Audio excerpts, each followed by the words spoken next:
আসসালামু আলাইকুম। সবাইকে জানাচ্ছি আন্তরিক শুভেচ্ছা। সুপ্রিয় শিক্ষার্থীবৃন্দ, আজকে আমরা নবম ও দশম শ্রেণীর বিষয় গণিত অনুশীলনী 13.1 সমান্তর ধারার নিয়ে আলোচনা করব। সমান্তর ধারার 8 নম্বর ম্যাথটা আজকে আমরা সলভ করব।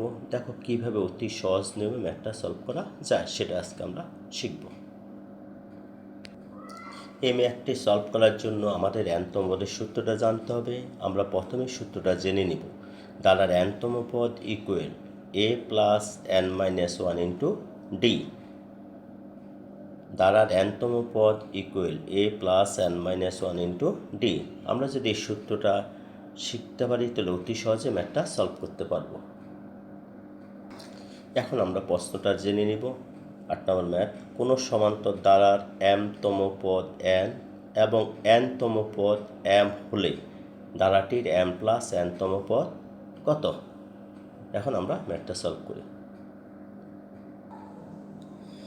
আচ্ছা, আমরা সমাধান করব। মনে করি দ্বারার প্রথম পদ সমান a এবং সাধারণ অন্তর সমান d। এই দুটো আমরা মনে করি ধরে নিব।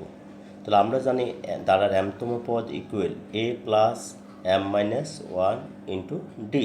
তাহলে আমরা n এর জায়গায় m বসাবো, বসে আমরা সূত্রটা লিখে নিব। দ্বারার mতম পদ a plus m minus one into D. এখন আমরা d দিয়ে m কে গুণ করব, d দিয়ে m কে গুণ করলে হবে md, d দিয়ে 1 কে গুণ করলে হবে d কে d। দ্বারার nতম পদ equal a plus n minus one into D. এখন আমরা d দিয়ে n কে গুণ করব, d দিয়ে n কে গুণ করলে হবে nd, প্লাস এ মাইনাস d দিয়ে 1 কে গুণ করলে d কে d। তাহলে আমরা এখন সূত্র দুইটা জেনে নিলাম।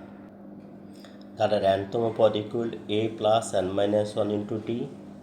তারপর d দ্বারা আমরা n কে গুণ করব, nd মাইনাস d কে d।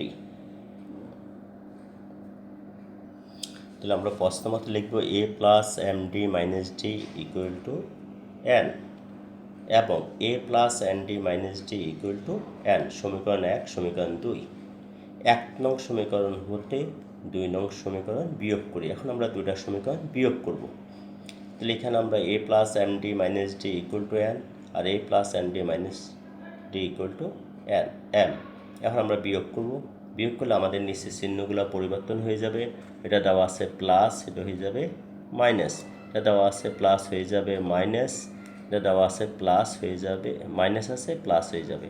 এটা প্লাস দেওয়া আছে, এটা মাইনাস হয়ে যাবে। এখন আমরা এগুলা বিয়োগ করব। এখান থেকে এর থেকে এ বাদ যাবে, ডি এর থেকে ডি বাদ যাবে, থাকে md মাইনাস nd আর n মাইনাস m। এখান থেকে আমরা d কমন নিব, d কমন নিলে থাকে m মাইনাস n। আর এখান থেকে আমরা মাইনাস কমন নিব, মাইনাস কমন নিলে m হবে প্লাস, n হবে মাইনাস, যাতে আমার m মাইনাস n দুটো মিলে যায়, সমান হয়। তারপর m মাইনাস nটা গুণ, এবার সেই হবে ভাগ। তাহলে এখান থেকে আমরা d কমন নিব, থাকে m মাইনাস n, আর এখান থেকে মাইনাস কমন নিব, থাকে m মাইনাস n, যাতে m মাইনাস n দুটা সমান হয়। তারপর আমরা এখান থেকে m মাইনাস nটা গুণ, ডান পাশে গিয়ে ভাগ হবে। তারপরে ভাগ করলে দুটাই সমান, ভাগ করলে আমাদের হবে 1, যেহেতু সামনে মাইনাস মাইনাস হবে। তাহলে আমরা এখানে ডির মান পেয়েছি -1। এখন আমরা বের করবো ধারার m প্লাস nতম পদ equal a plus m plus n minus one into D. যেহেতু আমাদের এখানে m প্লাস n দুটা মান একসাথে, সুতরাং আমরা n এর জায়গায় লিখবো m plus n minus one into D. এখন আমরা d দিয়ে গুণ করবো, d দিয়ে m কে গুণ করলে md, d দিয়ে n কে গুণ করলে nd, d দ্বারা 1 কে গুণ করলে d। এখান থেকে a প্লাস md মাইনাস ডিটাকে আমরা আগে আনবো, ndটাকে পরে লিখবো। a plus md minus d। এখন আমরা a প্লাস md মাইনাস ডির মান বসাবো n, 1 নং সমীকরণ হতে মানটা বসা দিব। a plus md minus d, এটার মান n প্লাস প্লাস, আর d এর মান -1। আমরা মান বসি, প্লাসে মাইনাসে মাইনাস, তাহলে n থেকে n মাইনাস করলে হবে 0। আমাদের কাঙ্ক্ষিত অঙ্কের আনসার হচ্ছে 0। যদি ভিডিওটা তোমাদের ভালো লেগে থাকে তাহলে অবশ্যই চ্যানেলটাকে ফলো করবে, সাবস্ক্রাইব করবে এবং ফলো করবে পেজটাকে। সবাইকে আন্তরিকভাবে ধন্যবাদ।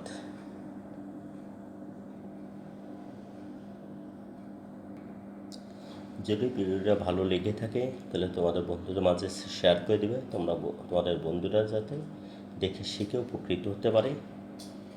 সবাইকে ধন্যবাদ।